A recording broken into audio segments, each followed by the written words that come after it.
जहाँ तक टूरिज्म की बात है, इतना ही नहीं है तो इन्वेस्टर्स की बात है। इन्वेस्टर्स के साथ साथ जो ट्रैवल एजेंट्स होते हैं उनकी बात हम करते हैं तो उनकी बात है।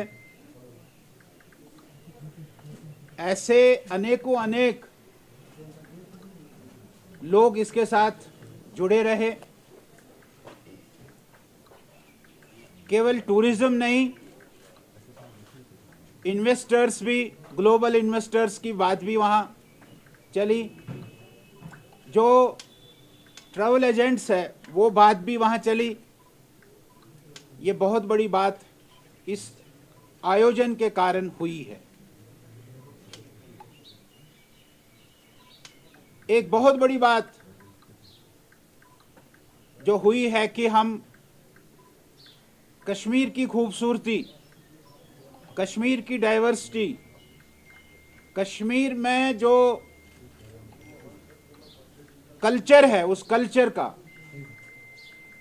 कश्मीर में जो हमारे हैंडीक्राफ्ट्स है, कश्मीर में जो यहाँ दस्तकारी है, उस सारे का भी हम ग्लोबल दिखा सके, ये भी एक बहुत बड़ी बात है। ये एक ग्लोबल हमने अपने कश्मीर के सभी चीज़ों को किया है, यहाँ की ब्यूटी को किया, यहाँ की सीनरी को किया, यहाँ के ट्रेड को किया, यहाँ के दस्तकारी को किया, यहाँ के कल्चर को किया। और जिस प्रकार से हमने देखा कि जो फॉरेन डेलीगेट्स भी इंटरव्यू दे रहे थे कि यहाँ की हॉस्पिटैलिटी, कश्मीर के लोगों की, एडमिनिस्ट्रेशन की तो है ही है, उन्होंने तो करना ही था, लेकिन कश्मीर के लोगों ने भी जिस प्रकार से उनको हॉस्पिटैलिटी दी और उसका भी बहुत बड़ा उन पर एक असर गया है। और अगर कुछ रेस्ट्रिक्शंस कुछ मुल्कों ने रखी थी वो भी हमको ऐसा लगता है कि वो सब हट जाएगी और अधिक संख्या में यहाँ जो फॉरेन टूरिस्ट है, डोमेस्टिक टूरिस्ट तो आता ही आता है, लेकिन फॉरेन टूरिस्ट भी अधिक मात्रा में यहाँ आएगा, ये भी बहुत बड़ी बात। एक बात मैं जिसकी ओर आपको और मैं कहना चाहूँगा कि वो आर्टिकल 370 हटने के बाद जम्मू कश्मीर में और कश्मीर में क्या चेंज है, सिक्योरिटी के मुतालिक क्या चेंज है, ये भी हम सारे विश्व को, सारे दुनिया को, इंफ्रास्ट्रक्चर में क्या चेंज है। कल वो जब पोलो व्यू में गए वहाँ उनको बड़ा अच्छा लगा और उन्होंने वहाँ खरीदारी भी की, उन्होंने वहाँ अधिक समय गुजारने की बात की। कोई एक बहन जी का पता नहीं लग रहा है वो कहाँ गई, बाद में जब खोजा तो पता लगा कि वो किसी शॉल के दुकान में बैठी है, शॉल खरीद रही है। तो इस प्रकार से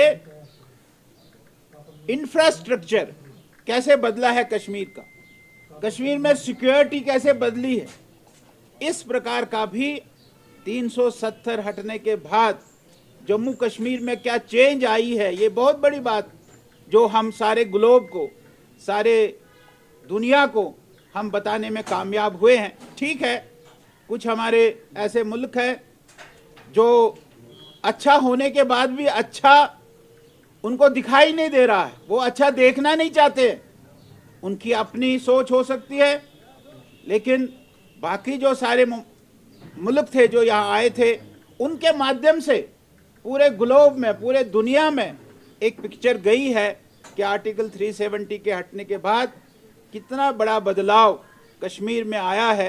ये इस समिट ने उसमें किया है। मैं एक बार फिर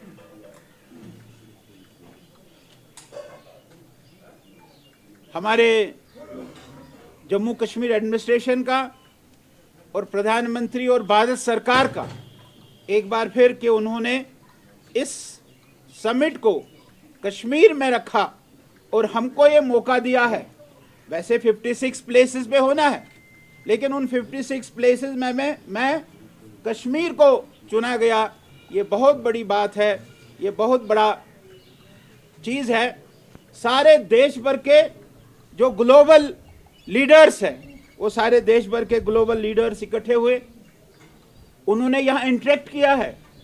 शायद हमको ये नहीं मालूम होगा कि उन्होंने इंटरेक्ट किया यहाँ इंडस्ट्री के लोगों से, यहाँ ट्रेडर से उन्होंने इंटरेक्ट किया, यहाँ के बिजनेस कम्युनिटी से उन्होंने इंटरेक्ट किया है, और यहाँ के जो सोसाइटी है कश्मीर की, उस कश्मीर की सोसाइटी से भी उन्होंने इंटरेक्ट किया है।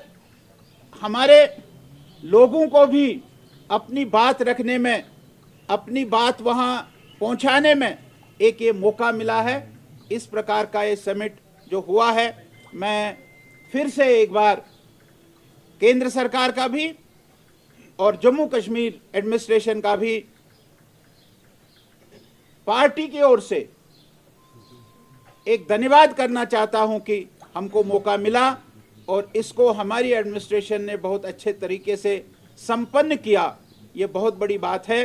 देखेंगे जो आपने पहला सवाल किया कि हमारे पड़ोस के मुल्क, आपने देखा श्रीलंका में बहुत बड़ा अनरेस्ट हुआ है, वहाँ भी वैसा ही हुआ कि वो गए पार्लियामेंट में, वो गए प्रेसिडेंट के मकान पर, वहाँ उन्होंने उसकी सारी चीज़ें जो थी वो खा ली, वो दिखाया आपने, हमने भी सब ने देखा उसको टीवी पर। लेकिन उसके कारण कोई बहुत बड़ा फ़र्क भारत पर पड़ा, हिंदुस्तान पर पड़ा, ऐसा नहीं है। श्रीलंका भी हमारे पड़ोस में, नेपाल में थोड़ा बहुत हुआ है, उस पर भी कोई असर पड़ा भारत को, ऐसा नहीं लगता। और मुझे लगता है कि जो पाकिस्तान में उनकी इंटरनल प्रॉब्लम्स है, वहाँ महंगाई है, इन्फ्लेशन है, ये जो इंटरनल उनकी प्रॉब्लम है, इससे कोई जम्मू कश्मीर पर या हिंदुस्तान पर कोई असर पड़ेगा मुझे नहीं लगता है। भारत हमेशा हर एक की मदद करता है। आपने देखा होगा श्रीलंका में उन्होंने कैसे मदद की है। लेकिन पड़ोसी देश जो हमारा है वो कहे कि हमको भारत मदद करे, तो मुझे नहीं लगता कि हमारा प्रधानमंत्री कोई कसर छोड़ेगा। और प्रधानमंत्री हमेशा भी जब पाकिस्तान में कोई आपदा आती है तो वो अपने आप को आगे रखते हैं और अपने आप को आगे रखकर मदद पेश करते हैं।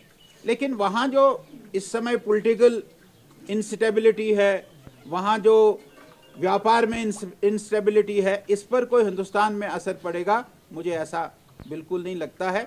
लेकिन ये जो तीन आपने प्रमुखतः तीन जो देशों ने बाइकॉट किया, वो नहीं आए, उन्होंने इसमें पार्टिसिपेट नहीं किया है, वो उनकी अपनी सोच है, उनका अपना सोचने का नज़रिया है। लेकिन हम तो यही समझते थे और यही मानते थे कि वो इसमें शामिल होते तो अच्छा होता। लेकिन आगे जो और समिट्स होने वाले हैं, अभी उत्तराखंड में होने वाला है, हम आशा करेंगे कि ये सारे मुल्क जो है, ये जो सारे कंट्रीज़ है उसमें पार्टिसिपेट करें, और पार्टिसिपेट करने से और आपस की जो अंडरस्टैंडिंग है वो और अंडरस्टैंडिंग ठीक हो जाएगी, ऐसा मेरा मानना है। कि इंफ्रास्ट्रक्चर कभी भी अब कमज़ोर नहीं पड़ेगा, इंफ्रास्ट्रक्चर कभी भी ढीला नहीं पड़ेगा। इंफ्रास्ट्रक्चर के ऊपर भारतीय जनता पार्टी की सरकार, हमारे नितिन गडकरी जी जिस प्रकार से काम कर रहे हैं, और कभी भी इंफ्रास्ट्रक्चर में अब आपको वो नहीं दिखेगा कि आज सड़क ठीक हो गई फिर इसके बाद इसको कोई पूछेगा नहीं, ऐसा नहीं। मैं तो कहा है उनको कि भाई तुम अपना एक कैंडिडेट बताना, तुम्हारा प्राइम मिनिस्टर कैंडिडेट कौन है। वो 19 पार्टियां ये नहीं तय कर पा रही है कि हमारा अखिलेश है, कि हमारा मुलायम सिंह है, कि हमारी ममता जी है, कि हमारा नायडू है, कि कौन है, ये वो नहीं तय कर रहा है, नीतीश है कि कौन है, ये वो नहीं तय कर पा रही है। ये अपोजिशन तो केवल अपोजिशन के लिए खड़ी है। आज देखेंगे इतना बड़ा 28 तारीख को इतना बड़ा देश का गर्व का है। भाई कौन है ये, क्या है ये पार्लियामेंट हाउस, किसने बनाया था? ये अंग्रेज़ों ने बनाया। क्या हम नहीं बना सकते हैं? क्या हमारे में इतनी कुव्वत नहीं है क्या? मुझे याद है कि जब हमारे देश के प्रधानमंत्री उस समय के नेहरू जी और सरदार पटेल साहब गए थे गांधी जी के पास, और गांधी जी को कहा कि हम कानून बनाना चाहते हैं, तो गांधी ने कहा कि कौन बनाएगा कानून? तो उन्होंने किसी जर्मनी के किसी बड़े आदमी का नाम लिया, वो कानून बनाएगा। तो गांधी जी ने कहा कि आपको हिंदुस्तान का कोई नहीं मिला है जो कानून बना सकता। और गांधी जी ने उनको कहा कि आप जाइए और बाबा साहब भीमराव अम्बेडकर जी को कहिए कि वो आपका कानून बनाएगा। ऐसी हालत है। भारत का एक गर्व का दिन है कि भारत अपना पार्लियामेंट हाउस बना रहा है, इतना बड़ा पार्लियामेंट हाउस बना रहा है, और ये पार्लियामेंट हाउस के बनाने की शुरुआत या इसके कागजात या इसकी घोषणाएं तो कांग्रेस सरकार ने की है। अब बनाया है और बनाने के बाद वो इसका बाइकआउट कर रहे हैं। ये बाइकआउट केवल अपोजिशन जो आप कह रहे हैं कि भाई प्राइम मिनिस्टर क्यों कर रहा है और प्रेसिडेंट क्यों नहीं कर रहा, ये this does not matter. Prime minister of India वो इसको एक बाज़ाब्ता जिसको हम कह सकते हैं कि elected representative of the country होता है, वो कर रहा है तो फ़र्क कोई नहीं पड़ता है इससे कि भाई कौन कर रहा है कौन नहीं कर रहा। दूसरा जो है इलेक्शन जम्मू कश्मीर में होंगे, इलेक्शन की प्रोसेस पूरी हुई है और इलेक्शन कभी भी आप सुनेंगे, आपको शाम को सोएंगे सुबह उठेंगे और पता लगेगा कि कल अगले महीने हमारे यहाँ इलेक्शन है। इलेक्शन ज़रूर होंगे, इलेक्शन प्रोसेस को कोई नहीं रोक सकता है, जम्मू कश्मीर में इलेक्शन ज़रूर।